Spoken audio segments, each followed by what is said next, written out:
ಪ್ರತಿ ಪಜ್ಜೆ ಪಜ್ಜೆಗೂ ಎನ್ನ ಕಾಪು ರಕ್ಷಣೆ ಮಲ್ಪುನಂಚಿನ ಎನ್ನ ಉಡಲಗುಂಡದ ಮೋಕೆದ ಮುದ್ದು ಗಣಪನ ಪಾದ ಪುರ್ಪಗು ನಮನನು ಸಂದಾಯಿತ ಮಲ್ತೊಂದು ಇಟ್ಲ ಸೀಮೆದ ಆರಾಧ್ಯ ಮೂರ್ತಿ ಆಯ್ನ ಶಿವನ ಸ್ವರೂಪವಾಯ್ನ ಸತ್ಯೋಜಾತ ತತ್ಪುರುಷ ವಾಮದೇವ ಅಘೋರ ಈಶಾನ ಪನ್ಪಿನ ಪುದರಡು ಜ್ಯೋತಕವಾದ ಸಿರಿ ಪಂಚಲಿಂಗೇಶ್ವರ ಪುದರಡು ನಂಬಿನಂಚಿನ ಭಕ್ತರಿಗೂ ಇಂಬನು ಕೊರೊಂದು ಬರ್ಪಿನಂಚಿನ ಶಿವಸ್ವಾಮಿಗೂ ತರೆ ತಗ್ಗಾದ ಸಿರಿ ದಾಮಡು ನೆಲೆಯಾತಿನ ನಂಬಿ ಭಕ್ತರಿಗೂ ಅಭಯನು ಕೊರೊಂದು ಕಾರಣಿಕನ್ನು ಮೆರೆಯೊಂದುಪ್ಪುನಂಚಿನ ಸಿರಿ ಲಕ್ಷ್ಮೀ ಅಪ್ಪೆಗೂ ಅರಡ ಅನುಗ್ರಹ ಆಶೀರ್ವಾದನು ಯಾನ ನಟ್ಟೊಂದು ವಿಟ್ಲಡು ನಡಪುನಂಚಿನ ಅಂತಾರಾಷ್ಟ್ರೀಯ ಲಯನ್ಸ್ ಸೇವಾ ಸಂಸ್ಥೆದ ಪ್ರಾಂತೀಯ ಸಮ್ಮೇಳನದ ಈ ಒಂಜಿ ಪೊರ್ಲಕಂಠದ ಕಾರ್ಯಕ್ರಮಗೂ ಬೈದಿನಂಚಿನ ಚಾವಡಿಡಿತ್ತಿನ ಮಾತಾಗಣ್ಯರೆ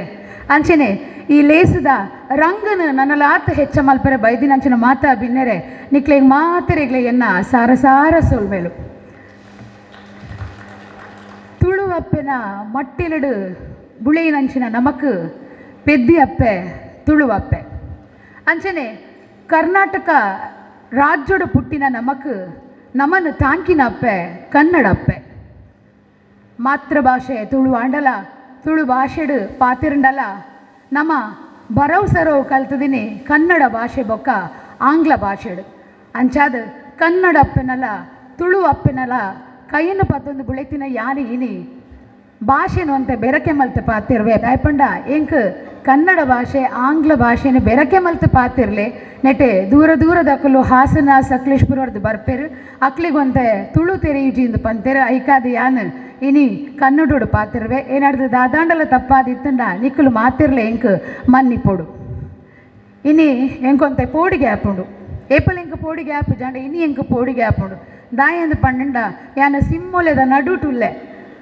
ಒಂಜಿ ಎಲ್ಲಿಯ ಎಲಿಯಾನ್ ಜೀವೋಡು ಎಲ್ಲಿ ಹತ್ತು ಆಂಡಲ ಈ ಸಿಮ್ಮಿಣಿಲೆನ ಗರ್ಜನೆದ ನಡುಟು ಎನ್ನ ಒಲ್ಲ ಸ್ವರ ಎಲ್ಲಿ ಆಪುಂಡ ಪನ್ಪಿನ ಪೋಡಿಗೆ ಎಂಕ್ ಬಾರಿ ಪೊರ್ಲುಡಿ ನೀ ಒಂಜಿ ಕಾರ್ಯಕ್ರಮ ಅಟ್ಟಣೆ ಮಲ್ದೇರು ಉಲೈ ಬನ್ನಗ ಮದಿಮೆದ ಇಲ್ಲಡೆ ಬೈದೆನ ಪಂಡದು ಎಂಕ್ ಅಂಚಾಂಡ್ ಒಂಜಿ ಭಾರಿ ಒಂಜಿ ವಿಭಿನ್ನ ರೀತಿಡೆ ನಮ್ಮ ವಿ.ಎನ್. ಸುದರ್ಶನ್ ಪಡಿಯಾರ್ ಬೊಕ್ಕ ಸಾಯಿಗೀತ ಪಡಿಯಾರ್ ಬೊಕ್ಕ ಮೊಕ್ಲಿನ ಕೂಟದಕ್ಕಲು ಭಾರಿ ಒಂಜಿ ಪೊರ್ಲ ಕಂಟಿಡು ಕಾರ್ಯಕ್ರಮವನ್ನು ಅಟ್ಟಣೆ ಮಲ್ದೇರು ಅಂಚನೆ ನಮ್ಮ ಉಡಲಿಡ್ದು ಓವಾಂಡಲ ಕೆಲಸ ಮಲ್ತುಂಡ ದೇವೇರ್ನ ಸಹಾಯ ಐಕೊಂಡು ಪನ್ಪಿನೇಕ್ ಇನ್ನಿತ ಈ ಒಂಜಿ ಕಾರ್ಯಕ್ರಮ ಸಾಕ್ಷಿ ಆತಂಡು ಆ ಒಂಜಿ ಐತ ತೃಪ್ತಿ ಇನ್ನಿತ ಮಾತಾ ಸದಸ್ಯರ್ನ ಐಸಿರದ ಮೋನೆ ತುನಗ ಗೊತ್ತಾವನುಂಡು ಬಾರಿ ಒಂಜಿ ಸಾಂಪ್ರದಾಯಿಕ ಶೈಲಿಡಿ ಎಂಕ್ಲಿನ ನಿಗುಲು ಎದುಕೊಂಡರು ಬಾರಿ ಪೊರ್ಲುಡು ಮಾನಾದಿಗೆ ಮಲ್ತರು ಅತಿಥಿ ದೇವೋಭವ ಪನ್ಪಿನ ಆ ಒಂಜಿ ಪಾತೆರಗು ನಿಕಲು ಮಾತೆರ್ಲ ಸಾಕ್ಷಿ ಆಯ್ರು ಅಂಚಾದ ಎನ್ನ ಉಡಲಿಡ್ದು ಉರ್ಕುದು ಬರ್ಪಿನ ಒಂಜೇ ಒಂಜಿ ಪಾತೆರ ಪಂಡ ಮಾತೆರೆಗ್ಲ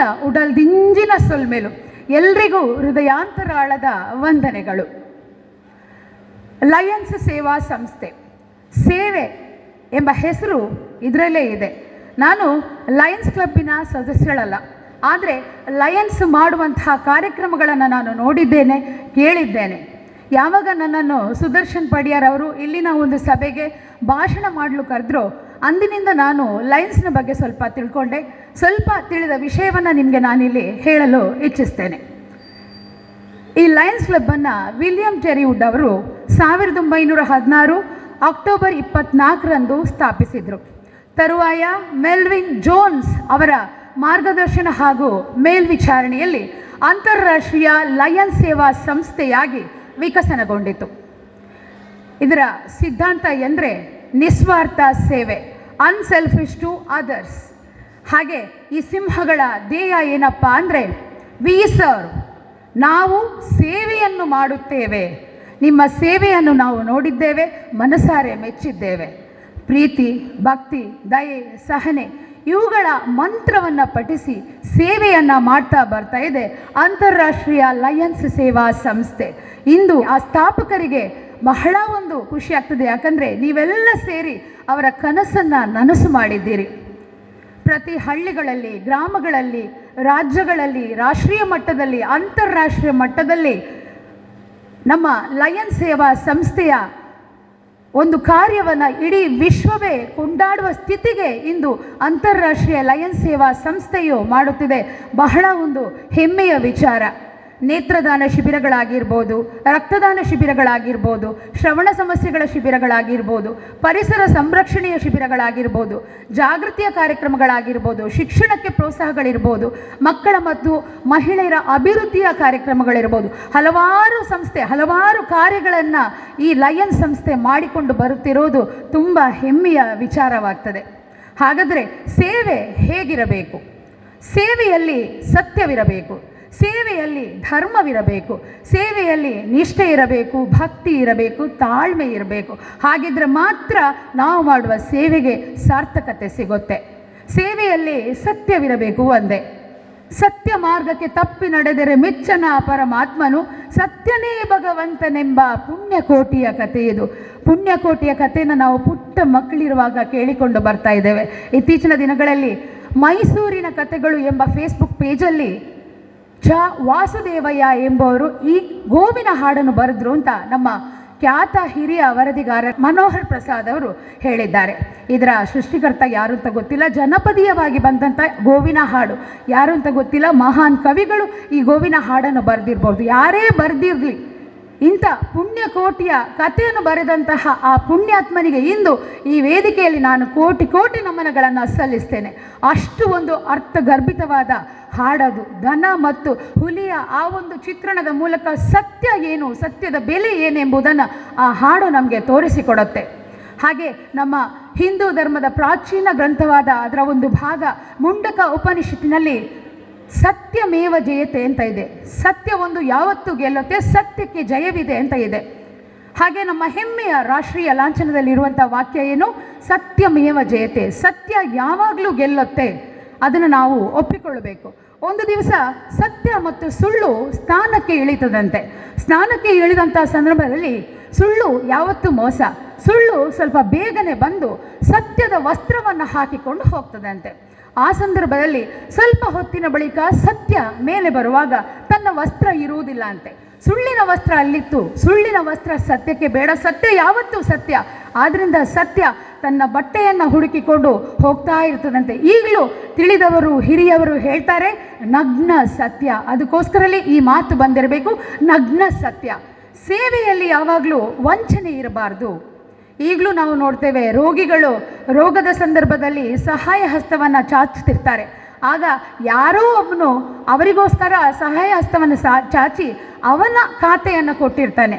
ದುಡ್ಡೆಲ್ಲ ಅವನ ಖಾತೆಗೆ ಬರ್ತದೆ, ರೋಗಿಗೆ ರೋಗ ಮಾತ್ರ ಅಲ್ಲಿರ್ತದೆ. ಯಾರ್ದೋ ದುಡ್ಡು ಎಲ್ಲಮ್ಮನ ಜಾತ್ರೆ ಮಾಡಿಕೊಂಡು ಇರ್ತಾರೆ. ಅವರಿಗೆಲ್ಲ ನನ್ನದೊಂದು ಕಿವಿ ಮಾತು ಏನಂದರೆ, ತಲೆಗೆ ಹಾಕಿದ ನೀರು ಖಂಡಿತವಾಗಿ ಕೆಳಗೆ ಇಳಿಯುತ್ತೆ.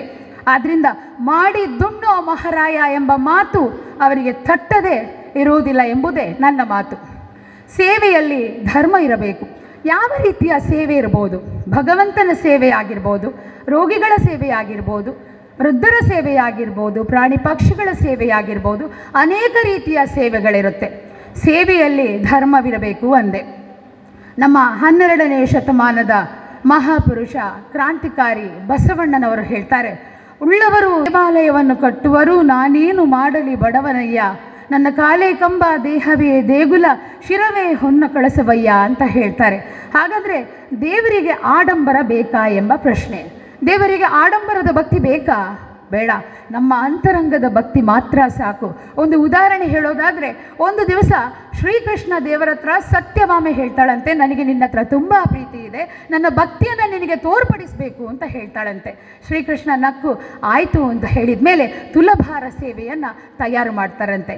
ತುಲಭಾರ ಸೇವೆಯನ್ನು ಏರ್ಪಡಿಸಿದ ಸಂದರ್ಭದಲ್ಲಿ ಕೃಷ್ಣ ಒಂದು ತಟ್ಟೆಯಲ್ಲಿ ಕೂತಿರುವಾಗ ಸತ್ಯಭಾಮೆ ತನ್ನ ಒಡವೆಯನ್ನು ಇನ್ನೊಂದು ತಟ್ಟೆಗೆ ಹಾಕ್ತಾಳಂತೆ. ಆ ತಟ್ಟೆ ಮೇಲೆ ಬರೋದಿಲ್ಲ. ಆಗ ತನ್ನ ಐಶ್ವರ್ಯವನ್ನು, ತನ್ನ ಜಾನುವಾರುಗಳನ್ನು ಎಲ್ಲವನ್ನು ತಂದು ಇನ್ನೊಂದು ತಟ್ಟೆಯಲ್ಲಿ ಹಾಕ್ತಾಳಂತೆ. ಆಗಲೂ ಕೂಡ ಕೃಷ್ಣನಿದ್ದ ತಟ್ಟೆ ಮೇಲೆ ಬರುವುದಿಲ್ಲ. ಈ ಸುದ್ದಿ ರುಕ್ಮಿಣಿಗೆ ತಲುಪ್ತದಂತೆ.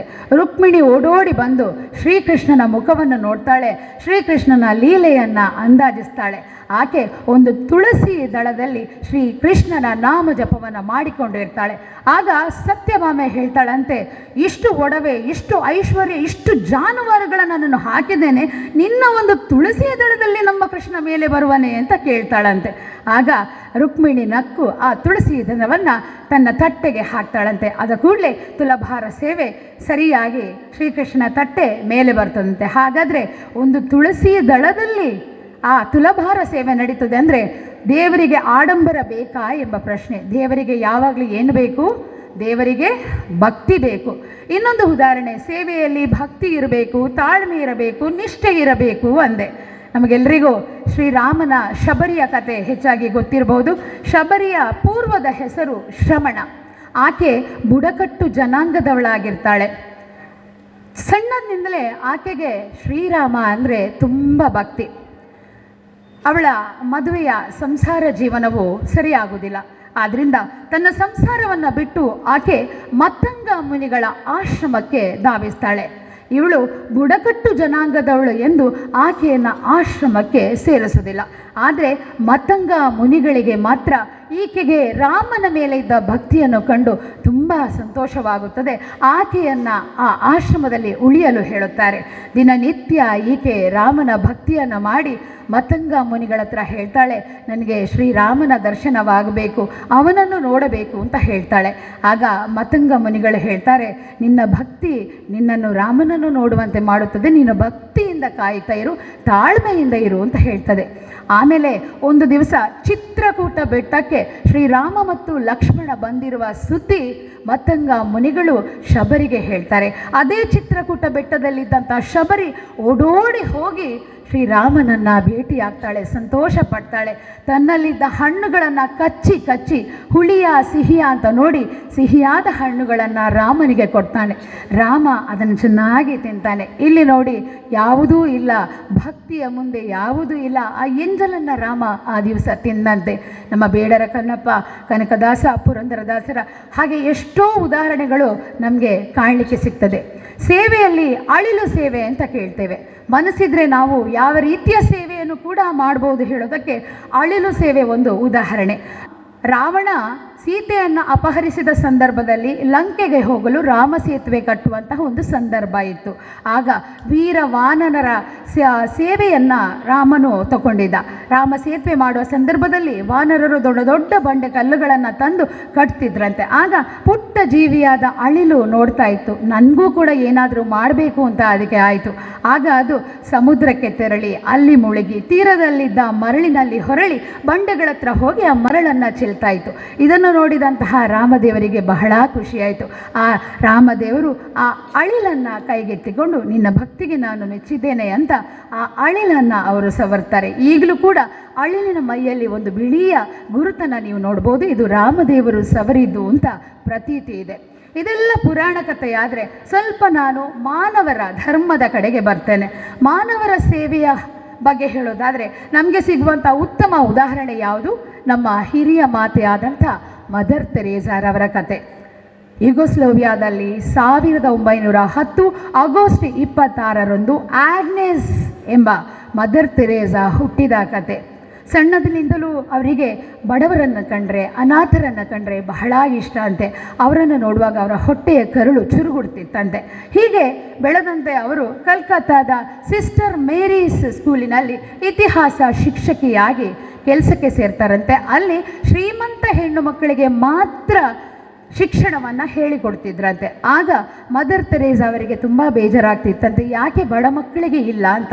ಹೀಗೆ ಒಂದು ದಿವಸ ದಾರಿಯಲ್ಲಿ ಹೋಗ್ತಿರುವ ಸಂದರ್ಭದಲ್ಲಿ ಒಬ್ಬಳು ಮಹಿಳೆ ರೋಗಿ ಅಲ್ಲಿದ್ಲಂತೆ. ಆ ರೋಗಿಯ ಮೈಯಲ್ಲಿ ಪೂರ್ಣವಾಗಿ ಗಾಯಗಳಾಗಿದ್ದು ಗಜ್ಜೆಗಳಿಂದ ತುಂಬಿ ಹುಳಗಳಿಂದ ತುಂಬಿಕೊಂಡಿತ್ತಂತೆ. ಆಗ ಇಲಿಗಳು ಆಕೆಯ ದೇಹವನ್ನು ಎಳೆದು ತಿಂತಿದ್ವಂತೆ. ಇದನ್ನು ನೋಡಿದಂತಹ ಮದರ್ ತೆರೇಸಾ ಅವರಿಗೆ ತುಂಬ ಬೇಜಾರಾಗಿ ಅವಳನ್ನು ಕೊಂಡೋಗಿ ಆರೈಕೆ ಮಾಡಿ ಅವಳನ್ನು ಯಥಾಸ್ಥಿತಿಗೆ ತಂದ್ರಂತೆ. ಇದು ನಮ್ಮ ಮದರ್ ತೆರೇಸನವರು ಮಾಡಿದಂತಹ ಉತ್ತಮ ಕಾರ್ಯಗಳು. ನಿರ್ಗತಿಕರ ಸೇವೆಗಾಗಿ, ಅನಾಥ ಮಕ್ಕಳ ಸೇವೆಗಾಗಿ ಅವರು ತನ್ನ ಜೀವವನ್ನೇ ಮುಡಿಪಾಗಿಟ್ಟಿದ್ರು. ತನಗಾಗಿ ಅಲ್ಲದಿದ್ದರೂ ಪರರಿಗಾದರೂ ಅವರು ಕೈ ಚಾಚಿದ್ರು. ಒಂದು ದಿವಸ ಒಬ್ಬ ಧನಿಕನ ಹತ್ರ ತನ್ನ ಎಡಕೈಯನ್ನು ಚಾಚಿ ಆ ನಿರ್ಗತಿಕ ಮಕ್ಕಳಿಗೆ ಸಹಾಯ ಮಾಡು ಅಂತ ಕೇಳಿದ್ರಂತೆ. ಆಗ ಆ ಧನಿಕ ಅವರ ಕೈಗೆ ಉಗ್ದ ಅಂತೆ. ಆ ಉಗ್ದ ಕೈಗಳನ್ನು ಹಿಂಬದಿಗೆ ಚಾಚಿ ಬಲಕೈಯನ್ನು ಚಾಚಿ ಹೇಳಿದ್ರಂತೆ, ಈ ಕೈಗೆ ದಾನ ಮಾಡು, ಅದು ನನಗಿರಲಿ ಉಗ್ದ ಕೈ ಅಂತ. ಆ ಧನಿಕನಿಗೆ ಬಹಳ ನಾಚಿಕೆ ಆಯ್ತಂತೆ. ಆಮೇಲೆ ಅವ ದೊಡ್ಡ ಮಟ್ಟಿನ ಸಹಾಯವನ್ನು ಮಾಡಿದ ಅಂತ ಹೇಳ್ತಾರೆ. ಇದು ಮನಬಿಡಿಯುವಂತಹ ನಮ್ಮ ಮದರ್ ತೆರೇಸಾ ಮಾಡಿದಂತಹ ದೊಡ್ಡ ಕಾರ್ಯಗಳಾದ್ರಿಂದ ಅವರಿಗೆ ಈಗಲೂ ಕೂಡ ಮದರ್ ತೆರೇಸಾ ಎಂಬ ಪಟ್ಟ ಇದೆ. ನಾವು ಒಂದು ದಿವಸ ಹಾಸನಕ್ಕೆ ಹೋಗಿದ್ವಿ ನಮ್ಮ ಸಹಪಾಠಿಗಳ ಜೊತೆಗೆ. ಆಗ ಅಲ್ಲೊಂದು ವಿಷಯ ಆಯಿತು. ಟಿವಿಯನ್ನು ಹಚ್ಚಿದ್ರು. ಟಿವಿಯನ್ನು ಹಚ್ಚಿದ ಸಂದರ್ಭದಲ್ಲಿ ಅಂಬಾನಿ, ಟಾಟಾ, ಬಿರ್ಲಾ ಇವರು ಮಾಡಿದಂಥ ಸೇವೆಗಳ ಒಂದು ಚಿತ್ರಣ ಆ ಟಿ ವಿಯಲ್ಲಿ ಬರ್ತಿತ್ತು. ಆಗ ಮೂಲೆಯಲ್ಲಿ ಕೂತ್ಕೊಂಡಿದ್ದಂತಹ ಒಬ್ಬರು ತಾತ ಹೇಳಿದರು, ಎಷ್ಟು ಒಳ್ಳೆ ಕೆಲಸಗಳನ್ನು ಇವರು ಮಾಡ್ತಾ ಇದ್ದಾರೆ, ಇವರಿಗೆ ದೇವರು ಚೆನ್ನಾಗಿಟ್ಟಿರಲಿ ಅಂತ ಆಶೀರ್ವಾದವನ್ನು ಆ ತಾತ ಮಾಡ್ತಿದ್ರಂತೆ. ಆಗ ನಮ್ಮಲ್ಲಿ ಇದ್ದ ಒಬ್ಬ ಸ್ನೇಹಿತ ಹೇಳಿದ, ಅದೇನು ಮಹಾ, ನಮ್ಮ ಹತ್ರ ಹಣ ಇದ್ದಿದ್ರೆ ನಾವು ಕೂಡ ಮಾಡ್ತಿದ್ವಿ, ಅವರಿಗಿಂತ ಸ್ವಲ್ಪ ಜಾಸ್ತಿಯೇ ಮಾಡ್ತಿದ್ವಿ ಅಂತ ಕೊಂಕು ಬೇರೆ. ನನಗೆ ಸ್ವಲ್ಪ ಸಿಟ್ಟು ಬಂತು. ಅವನನ್ನು ಕರ್ಕೊಂಡೋಗಿ ಸ್ವಲ್ಪ ಹೊರಗೆ ಕರ್ಕೊಂಡೋಗಿ ನಾನು ಕೇಳಿದೆ, ನಿಜವಾಗಿ ನೀನು ದಾನ ಮಾಡ್ತಿದ್ಯಾ ಅಂತ ಕೇಳಿ. ಏನು ಇದ್ದಿದ್ದಿದ್ರೆ ಮಾಡಲಿಕ್ಕೇನು, ನಮಗೆ ಅಷ್ಟು ದೇವರು ಕೊಡಲಿಲ್ಲ ಅಂತ. ಹಾಗಾದರೆ ನಾನೊಂದು ವಿಡಿಯೋ ತೋರಿಸ್ತೇನೆ ಅಂತ ಹೇಳಿದೆ. ಆ ಯೂಟ್ಯೂಬನ್ನು ಓಪನ್ ಮಾಡಿಕೊಂಡು ನಾನು ಒಬ್ಬರ ಚಿತ್ರವನ್ನು ತೋರಿಸಿದೆ. ಅವರ ಹೆಸರು ರವಿ ಕಟಪಾಡಿ. ಇವರು ನಿನಗೆ ಗೊತ್ತಾ ಕೇಳಿದೆ. ಹಾಂ ಗೊತ್ತು ಹೇಳಿದ. ಇವರ ಮನೆ ನೋಡು ಹೇಳಿದೆ. ಇವರ ಮನೆಯನ್ನು ಬಂಗ್ಲೆ ಆಗಿದೆಯಾ, ನಿಂಗೇನು ಇವರು ಟಾಟಾ ಬಿರ್ಲಾ ವಂಶದವರಾಗೆ ಕಾಣ್ತಾರಾ ಕೇಳಿದೆ. ಇಲ್ಲ. ಇವರು ಮಾಡಿದ ಕೆಲಸ ಏನು ಗೊತ್ತಾ ಕೇಳಿದೆ. ಅದಕ್ಕೆ ಸ್ವಲ್ಪ ಹೊತ್ತು ಯೋಚನೆ ಮಾಡಿದ. ಆಗ ಆ ಚಿತ್ರಣವನ್ನು ನಾನು ತೋರಿಸಿದೆ. ನಮ್ಮ ಹಿರಿಯ ನಟರಾದಂತಹ ಅಮಿತಾಬ್ ಬಚ್ಚನ್ ಅವರ ಕೌನ್ ಬನೇಗಾ ಕರೋಡ್ಪತಿಯಲ್ಲಿ ಅವರ ಸಂಭಾಷಣೆಯನ್ನು ನಾವೆಲ್ಲ ನೋಡಿದೆವು. ನಮ್ಮ ರಾಜ್ಯಕ್ಕೆ ಅವರೊಂದು ಹೆಮ್ಮೆ. ರವಿ ಕಟಪಾಡಿ ಅವರು ನಮಗೆ ಮಳೆಗಾಲದಲ್ಲಿ ಖಾಲಿ ಒಂದು ರೈನ್ ಕೋಟ್ ಹಾಕಿ ಹೋಗುವಾಗ ಒಳಗಿಂದ ಏನೋ ಒಂಥರ ಆಗ್ತದೆ. ಅಂಥದ್ರಲ್ಲಿ ಅಷ್ಟು ದೊಡ್ಡ ಹೊದಿಕೆಯ ವೇಷಗಳನ್ನು ಹಾಕಿಕೊಂಡು ಮನೆ ಮನೆಗೆ ತಲುಪಿ ಅಂಗಡಿಗಳಿಗೆ ತಲುಪಿ ಸಹಾಯ ಹಸ್ತವನ್ನು ಚಾಚಿ ಬಡ ಮಕ್ಕಳಿಗೆ ಸಹಾಯ ಮಾಡುವಂತಹ ಕರುಣಾಮಯಿ ನಮ್ಮ ರವಿ ಕಟಪಾಡಿ. ಈ ವಿಡಿಯೋವನ್ನು ತೋರಿಸಿದ ಸಂದರ್ಭದಲ್ಲಿ ಸ್ವಲ್ಪ ಮಟ್ಟಿಗೆ ನನ್ನ ಸ್ನೇಹಿತನ ಮನಸ್ಸು ಪರಿವರ್ತನೆ ಆಯಿತು. ಸ್ವಲ್ಪ ಮುಂದಕ್ಕೆ ಹೋಗಿ ಇನ್ನೊಂದು ವಿಡಿಯೋವನ್ನು ನಾನು ತೋರಿಸಿದೆ. ಆ ವಿಡಿಯೋ ಇದು ಯಾರು ಕೇಳಿದೆ. ಓ, ನಮ್ಮ ಪದ್ಮಶ್ರೀ ವಿಜೇತರಾದಂಥ ಹರೇಕಳ ಹಾಜಬ್ಬ ಅಂದ. ಆಗ ನಾನು ಹೇಳಿದೆ, ಇವರೇನು ಕುಬೇರ ವಂಶದವರ ಅಂತ ಕೇಳಿದೆ. ಇಲ್ಲ ಅಂದ. ಹಾಗಾದರೆ ಇವರು ಮಾಡಿದ ಕೆಲಸವೇನು? ತನ್ನ ಕಿತ್ತಾಳೆ ಮಾರಿದ ದುಡ್ಡಿನಲ್ಲಿ ಒಂದು ಪಾಲನ್ನು ಇವರ ಮನೆಗೆ ಕಟ್ಟಿಸ್ಬೋದಿತ್ತಲ್ವಾ, ಇವರಿಗೂ ಬಂಗ್ಲೆ ಕಟ್ಬೋದಿತ್ತಲ್ವಾ ಅಂತ ಕೇಳಿದೆ. ಇಲ್ಲ, ಅವ್ರೇನು ಮಾಡಿದ್ರು, ತನ್ನಂತೆ ಯಾರು ಅನಕ್ಷರಸ್ಥರು ಆಗಬಾರ್ದು, ಅಕ್ಷರಸ್ಥರು ಆಗಬೇಕು ಅಂತ ಶಾಲೆಗೆ ದುಡ್ಡನ್ನು ಹಾಕಿ ನಮ್ಮ ರಾಜ್ಯದ ಕೀರ್ತಿಯನ್ನು ವಿಶ್ವ ಮಟ್ಟದಲ್ಲಿ ಏರಿಸಿದವರು ಹರೇಕಳ ಹಾಜಬ್ಬ. ಆಗ ನನ್ನ ಸ್ನೇಹಿತರ ಕಣ್ಣಲ್ಲಿ ನೀರು ಬಂತು. ತಪ್ಪಾಯಿತು ಅಂದ. ಆಮೇಲೆ ಸ್ವಲ್ಪ ದಿವಸದ ಬಳಿಕ ನಾವು ಮಂಗಳೂರಿಗೆ ಬಂದ ಸಂದರ್ಭದಲ್ಲಿ ಒಂದು ಕುಟುಂಬಕ್ಕೆ ತುಂಬ ಹಣದ ಅಗತ್ಯ ಇತ್ತು. ಆ ಸಂದರ್ಭದಲ್ಲಿ ನನ್ನ ಸಹಪಾಠಿಗಳಿಗೆಲ್ಲ ನಾನು ಹೇಳಿದೆ, ಈ ಸಂದರ್ಭ ನಮಗೊಂದು ಸಹಾಯ ಮಾಡುವಂಥ ಸನ್ನಿವೇಶ ಬಂದಿದೆ, ನಾವೆಲ್ಲ ಸೇರಿ ಸಹಾಯ ಮಾಡಬೇಕು. ಆಗ ಮೊದಲು ಬಂದವನೇ ನನ್ನ ಸ್ನೇಹಿತ ಬಂದು 10,000 ನನಗೆ ಕೊಟ್ಟ. ಇದೆಲ್ಲಿಂದ ಕೇಳಿದೆ. ಹನಿ ಹನಿ ಸೇರಿದರೆ ಹಳ್ಳ, ತೆನೆ ತೆನೆ ಕೂಡಿದರೆ ಕಣಜ ಎಂಬ ಮಾತಿನಂತೆ 10 ರೂಪಾಯಿಯಾಗಿ ನಾನು ಸಂಗ್ರಹ ಮಾಡಿದ 10,000 ಬಾ ನಾವು ಆ ಕುಟುಂಬಕ್ಕೆ ಕೊಟ್ಟು ಬರುವ ಅಂತ ಹೇಳಿದ. ಇದೇ ನೋಡಿ ಪರಿವರ್ತನೆ. ಆದ್ದರಿಂದ ನಾನು ಹೇಳೋದು, ನಾವು ಸೇವೆ ಮಾಡುವಾಗ ಸ್ವಾರ್ಥವನ್ನು ಇಟ್ಕೊಳ್ಬಾರ್ದು. ನಮ್ಮ ಅಂತರಂಗ ಯಾವಾಗಲೂ ಶುದ್ಧಿ ಆಗಿರಬೇಕು. ಸೇವೆ ಮಾಡುವ ಸಂದರ್ಭದಲ್ಲಿ ಕೆಲವರಿಗೆ ಟೀಕೆಗಳು ಇರ್ತವೆ. ಲಾಭಕ್ಕಾಗಿ ಮಾಡ್ತಾನೆ, ಹೆಸರಿಗಾಗಿ ಮಾಡ್ತಾನೆ ಅಂಥ ಟೀಕೆಗಳನ್ನು ಬದಿಗಿಡಿ. ನಿಂದಕರಿರುವರು ಲೋಕದಲ್ಲಿ ನಿಂದಕರಿರುವರು ಎಂಬ ಕೀರ್ತನೆಯಂತೆ ಆ ಟೀಕಾಕಾರರನ್ನು ಬದಿಗಿಟ್ಟು ಅಂಥ ಒಂದು ಗುಂಪನ್ನೇ ಬದಿಗಿಡಿ. ಅವರ ಆ ಪಾಪ ಪುಣ್ಯದ ಖಾತೆಯಲ್ಲಿ ಅವರಿಗೆ ಮೈನಸ್, ನಮಗೆ ಬೋನಸ್ ಬರುತ್ತೆ. ಅವರ ಪಾಪದ ಬುತ್ತಿ ತುಂಬುತ್ತೆ, ನಮ್ಮ ಪುಣ್ಯದ ಬುತ್ತಿ ತುಂಬಿಕೊಂಡು ಹೋಗುತ್ತೆ. 18 ಅಧ್ಯಾಯಗಳನ್ನೊಳಗೊಂಡಂತಹ ಭಗವದ್ಗೀತೆಯಲ್ಲಿ ಶ್ರೀಕೃಷ್ಣ ಜೀವನ, ಭಾವನೆ, ಮಹತ್ವಾಕಾಂಕ್ಷೆಗಳನ್ನು ನಮಗೆ ಹೇಳಿಕೊಟ್ಟಿದ್ದಾರೆ. ಯಾವುದೇ ಕೆಲಸವನ್ನು ಫಲಿತಾಂಶವಿಲ್ಲದೆ ಮಾಡಿ ಅಪೇಕ್ಷಿಸಬೇಡಿ, ಏನನ್ನೂ ಅಪೇಕ್ಷಿಸಬೇಡಿ. ಧರ್ಮದಿಂದ ನಡೆಯಿರಿ, ಅಧರ್ಮದಿಂದ ನಡೆಯಬೇಡಿ. ಯಾವಾಗ ಅಧರ್ಮ ಜಾಸ್ತಿ ಆಗುತ್ತೋ ಅಧರ್ಮದಿಂದ ಧರ್ಮವನ್ನು ರಕ್ಷಿಸಲು, ಜನರನ್ನು ಉಳಿಸಲು, ಧರ್ಮವನ್ನು ಸ್ಥಾಪನೆ ಮಾಡಲು ನಾನು ಪ್ರತಿ ಯುಗದಲ್ಲೂ ಭೂಮಿಗೆ ಬರುತ್ತೇನೆ ಎಂಬ ಸಂದೇಶವನ್ನು ಶ್ರೀಕೃಷ್ಣ ಕೊಟ್ಟಿದ್ದಾರೆ.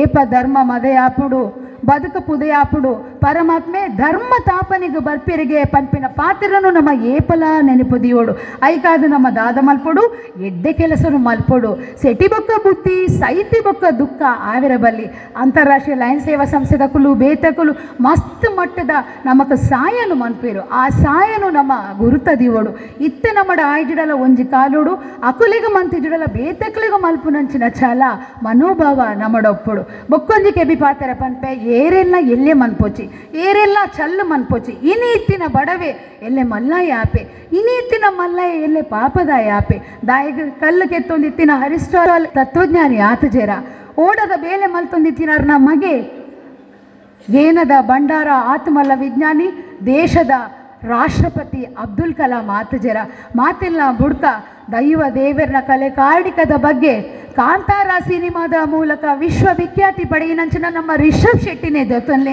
ಏತು ಮಲ್ಲ ಕೆಲಸ ಮಲ್ತೊಂದಿರು ಇಡೀ ಜಗತ್ತೇ ಅರಿನಿತ್ತೆ ಮೆಚ್ಚುನಚ್ಚಿನ ಕೆಲಸ ಮಂದಿರ ಐಕಾದಿ ಅನ್ ಪನ್ಪಿನಿ ಒಂಜಿ ಕಾಕಜಿ ಪಂಡದ ಅವಿನ ತಾಸಾರ ಮಲ್ಪೋಚಿ ಎಲ್ಲದದಿ ನಾವು ಒಂಜಿ ಗಾಳಿಪಟ್ಟಾದ ನಮ್ಮ ಎದುರು ಬನ್ನಗ ನಮ್ಮ ಕಾಪಿನ ಖುಷಿಯೇ ಬೇತೆ ಬೊಕ್ಕೊಂಜಿ ಕೆಬಿ ಪಾತ್ರ ಯಾನ ದಾದ ಪನ್ಪೆನ್ ಪಣ್ಣಂಡ ಮಿತ್ತ ಲೋಕೊಡ್ದು ನಮ್ಮ ತೀರ್ಥ ಲೋಕಗು ಬನ್ನಗ ಈ ಬಾಡಾಯಿ ಪನ್ಪಿನ ಒಂಜಿ ಶರೀರನು ಪತ್ತಂದು ಬರ್ಪ ಜೀವದ ಸುಯಿಲು ತೆಕ್ಕಿನ ಈ ಬಾಡೈದ ಸರ್ರನು ನಮ್ಮ ಬುಡ್ದು ಪೋಪ ಸೃಷ್ಟಿಕರ್ತೆ ಆರು ಮಿತ್ತದಾರಿ ಏಪಲ ಪರ್ಮನೆಂಟ್ ಅರ್ನ ರೆಂಟುಡುಪುನ ನಮಕ್ ವಾ ರೀತಿದ ಅಹಂಕಾರ ಮಲ್ಲಸ್ತಿಗೆ ಪಂಡದೇ ಗೊತ್ತಾಪುಜಿ ಅರಿಗೂ ಆ ರೀತಿದ ಅಹಂಕಾರ ಹೆಜ್ಜಿಗೆ ನಮ್ಮದಾಯಿ ಅಹಂಕಾರ ನಂಜಿ ಮಲ್ತೊಂದು ನೆಟ್ಟೆ ಮೆರೆಪಿನಿ ಪಂಡದು ನಮಕ್ ಗೊತ್ತಾಪುಜಿ ಅಂಚಾದ ಪರ್ಮನೆಂಟ್ ಆದುಪ್ಪುನ ಅರ್ನ ರೆಂಟುಡುಪ್ಪುನ ನಮ್ಮ ಮುಲ್ಪ ಗಂಟು ಕಟ್ಟದು ಪರ್ಮನೆಂಟ್ ಆದ ಟೆಂಟ್ ಕಟ್ಟರೆ ಪನ್ಪುನ ಆ ಒಂಜಿ ಪ್ರಯತ್ನನು ಬುಡ್ದು ಸ್ವಾರ್ಥದಂತೆ ಬದುಕು ಕಟ್ಟುಡು ಪನಂದು ಎನ್ನ ರೆಡ್ಡ ಪಾತ್ರಗೂ ಮುಗಿತಲದ ಚುಕ್ಕಿ ದೀಪ ಸೊಲ್ಮೇಲೆ